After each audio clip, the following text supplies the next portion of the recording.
So I wanted to share a little story with you as I peel some garlic here. Tzatziki chicken thigh salad wraps for dinner. It was about training. And one of the first times I worked with an athlete, a professional athlete, on my own, not on my own, but in a setting that was, the athlete was my responsibility. How about that? I remember being so concerned about my programming and how it would come off to the athlete, from the clothes I wore to whether or not I should carry a pen and paper with me, that I never once really even asked the athlete what they wanted in their training. I felt like there was a pressure for me to create some perfect program. I should know what they want. That's what they're paying me for. And I remember the feeling going into it and the feeling after it both very, very vividly.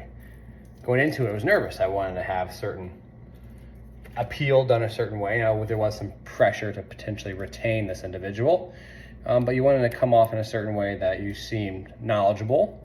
And so you basically do a bunch of things that are kind of a bunch of nothing that look cool, bells and whistles, in an attempt to showcase your abilities, your intellect, the purpose why they're paying you.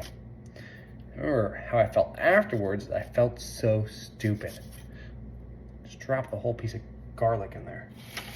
And I regret how I felt because it wasn't who I was and didn't reflect in my training. And at the end of the day, I'm not really sure if that was the best for the athlete.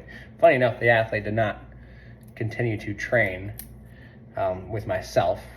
We did not retain that individual. I don't think it was because of how I acted, nor was it because of my programming.